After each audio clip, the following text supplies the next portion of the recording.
অনেক সম্পদের মালিক হওয়া, এটার নাম ধনী হওয়া নয়। তাহলে ধনী হওয়া কিসের নাম? ধনী হওয়া হলো মনের দিক থেকে কেউ যদি ধনী হয় সেগুলো হলো মনের ব্যাপার। বিশ্বাস করেন, আমি শপথ করে বলতে পারি আমাদের বেশিরভাগ মানুষের অভাবটা হলো মনে। অভাবটা কোথায়? মনে। আপনি কেন নিজেকে গরিব মনে করতেছেন? ওর বাড়ি গাড়ি আছে দিকে অনেক সুখী মনে হয়, অনেক বড় লোক মনে হয়, অবশ্যই আপনি অনেক সুখী আছেন। আলহামদুলিল্লাহ, বি রিল্যাক্স, শুক্রিয়া আদায় করেন। শুক্রিয়া আদায় করলে কি হয় না? শুক্রিয়া আদায় করলে মানুষ সুখী হয়। যা হয়েছে আলহামদুলিল্লাহ। ধনী হওয়ার দোয়াও আমল জানাবেন প্লিজ। আপনাদের সবাই দরকার এটা। ধনী হইতে চান না আপনারা? কি আজব কথা, সবাই দরকার? তাহলে বলবো? আচ্ছা ঠিক আছে, মনোযোগ দিয়ে শোনেন কিন্তু, সিরিয়াস ইস্যু করি তোকে। ধনী হওয়া না হওয়ার ব্যাপার ভাই, ধনী হওয়ার আমল এবং দোয়া এটা জানার আগেই ঠিক করতে হবে ধনী হওয়া কাকে বলে। ধনী হওয়া, আমি কিন্তু দোয়া শিখাই দেবে, কিন্তু আমি কথা ঘুরাচ্ছি না, কিন্তু আপনারা মনে করেন যে বুঝে মনে হয় মানে পাশ কেটে যাচ্ছে না। আমি দোয়া কিন্তু বলবো, আমার বলবো ইনশাআল্লাহ, কিন্তু তার আগে জানতে হবে ধনী হওয়া কাকে বল। একজন গ্রামের মানুষ, তার কাছে শহরে বাসা ভাড়া নিয়ে থাকা, 20-25 হাজার টাকা বেতন একটা চাকরি পাওয়া, এটাই ধনী হওয়া, তাই না? আবার যে শহরে থাকে 20-25 হাজার টাকা বেতন পায় বা 30 হাজার টাকা বেতন পায়, 15 কয়েকটা বাসা নিয়ে থাকতে পারেন, তার কাছে ধনী হওয়ার ডেফিনেশন কি? তার কাছে ধনী হওয়ার ডেফিনেশন একটা ফ্ল্যাটের মালিক হওয়া, হ্যাঁ, এবং মাসে 50-60 হাজার টাকা হাতে আসে, এটা তো তার কাছে। আর যে একটা ফ্ল্যাট মালিক এবং এরকম টাকা আসে, তার কাছে ধনী হওয়ার ডেফিনেশন কি? একটা বাড়ির মালিক হওয়া এবং মাস শেষ কয়েকটা ফ্ল্যাট থেকে লাখখানিক টাকা ভাড়া আসে। আর যে এইটার মালিক, তার কাছে ধনী হওয়ার ডেফিনেশন কি?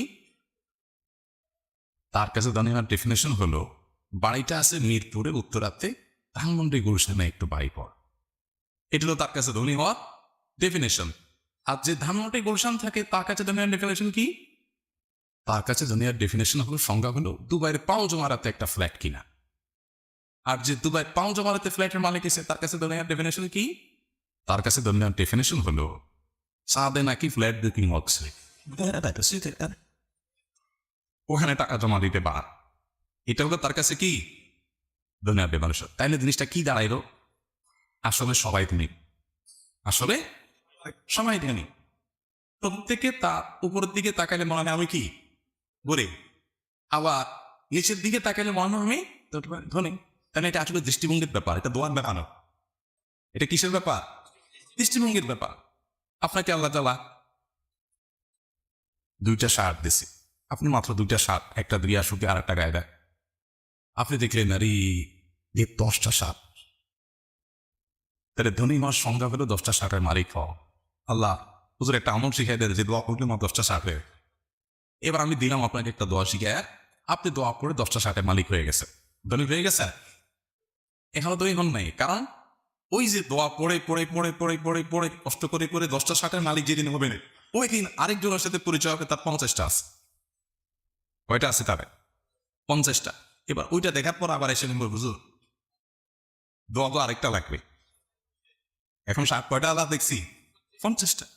এবার 50-60 আলাদা মালিকের দোয়া আপনি নিলেন, নিয়ে আবার করলেন করলেন করলেন, 50-এর শার্টের মালিক হয়ে গেছেন। ততক্ষণে দেখলেন আরেক বেটা সে শার্ট ফ্যাক্টরির মালিক। তাহলে এটার কোনো শেষ আছে? সৌদি আরবে আমার এক ভাই ছিল, মিজান ভাই নাম, উনি চিনে, টাঙ্গাইল বাড়ি। মিজান ভাই কেউ সাধারণ মানুষ, আমাকে একবার একটা কথা বলছে, আমার কাছে বড় শিক্ষণীয় মনে হয়েছে, যে কেন মানে সাধারণ মানুষ এত সুন্দর থিঙ্কিং। উনি বলেছে আমার বাবা, প্রবাসীদেরকে তো বাবারা সবসময় পারে যে বাবা পাশের জমিটা বিক্রি হবে, আরেকজন নিয়ে যাবে চোখের সামনে, যেটা দেখা যায় না। বাবা হঠাৎ হঠাৎ করে হলো নিয়ে রাখো, বাবা কাজে লাগবে। বাবা ছেলের বানার জন্যই হয়তো বাপ মা বলেন, কিন্তু ছেলের তো এই চক্কর থেকে আর বাইরে যেতে পারে না, তাই না? তো উনি বলেছে আমার বাবা আমাকে বলছিল যে বাবা আমাদের জমির পাশের জমিটা বিক্রি হবে, আরেকজন এসে সেখানে থাকবে, এই সহ্য করা যায় বাবা? পাশের জমি যেভাবে আমার বাবা নিতে হবে। তাই আমি বললাম কি বলছেন আপনি চাচারে? বলে আমি আমার আব্বা বলেছে আব্বা কোনো অসুবিধা নেই, আপনি যেহেতু নিয়ত করছেন পাশের জমি নিতে হবে, আমি যেভাবে হোক টাকা জোগাড় করে নিয়ে ফেলবো। সমস্যা তো সেখানে না, সমস্যা হলো কয়দিন পরে এর পাশেরটা বিক্রি হবে। এখন হয়তো উত্তর পাশটা বিক্রি হয়েছে, কয়দিন পরে দক্ষিণ পাশটা বিক্রি হবে, আবার কয়দিন পরে পূব পাশটা বিক্রি হবে, আবার কয়দিন পরে পশ্চিম পাশটা বিক্রি হবে। আবার যেটা কিনছি ওইটার পাশেরটা বিক্রি হবে। তা আমি কত দূর এইভাবে যেতে থাক, এটা তো একটা লিমিটেশন থাকা উচিত না? এই ঘটনাটা আপনাদেরকে কেন শোনাইছি জানেন? এটা শোনাইছি শুধু এটা বোঝার জন্য যে আমরা আসলে সবাই ধরুন, আমরা কেউ আসলে গরিব, এটা মনের ব্যাপার, এটা মানসিকতার ব্যাপার। আচ্ছা, এই জন্য নবী করিম সাল্লাল্লাহু আলাইহি ওয়াসাল্লাম একটা হাদিস আছে, স্বর্ণ নবী লেখার মতো হাদিস, স্বর্ণ কয় লেখার কি সেটা? লাইসাল গিনা বিকাসরাতিল ইলম ওয়ালাকিন্নাল গিনা গিনান নাফস। এই এতক্ষণ যা বললাম এটা খোলাসাই হাদিস। নবী সাল্লাল্লাহু আলাইহি ওয়াসাল্লাম বলেছেন, অনেক সম্পদের মালিক হওয়া এটার নাম ধনী হওয়া নয়। তাহলে ধনী হওয়া কিসের নাম? ধনী হওয়া হলো মনের দিক থেকে কেউ যদি ধনী হয় সেগুলো ধনী। মনের দিক থেকে ধনী কিভাবে হবেন? বুঝি আপনি মনে করবেন আপনার তো অভাব নেই, আমি সুখী মানুষ, আমাকে আল্লাহ হাত দিছে পা দিছে, অনেকের সেটা দেননি, আমি অনেক ভালো। আমার এসব কথা শুনে আপনারা বলবেন হয়তো যে হুজুর আপনার তো সব আছে, এই জন্য সব বাংলা বাংলা কথা বলতেছে। আমি আল্লাহর অলফ করে বলতে পারি, শপথ করে বলতে পারি যে ঢাকায় যখন আমার বাসায় আমি এক খালি ডিম কিনতেও কষ্ট হইতো, এবং কিনলে সেটা ভাগ করে খেতে দিত, একটা গোটা ডিম পরিবারের সবাই আলাদা আলাদা সবসময় খেতে পারতাম না। তখনও আমার কাছে মনে হয়, আমার ওয়াইফের সাথে মাঝে মধ্যে আলাপ হয়, সে আমার সাথে একমত, তখনও আমাদের কাছে এক মুহূর্তের জন্য মনে হয় না আমাদের কোনো অভাব আছে, আমাদের খুব ধনী মনে হতে দেখে খুব সুখী আছে। বহু কোটিপতি, বহু সম্পদশালী আমার জীবনে দেখেছি যাদেরকে আল্লাহ তাআলা শত শত কোটি টাকার অ্যাসেট দিয়েছে। এরকম বহু মানুষ আমি আমার চোখে দেখেছি যারা এত অ্যাসেটের মালিক হওয়ার পরেও তারা হামতাস করে, হুজুর কিভাবে চলবো জানি না।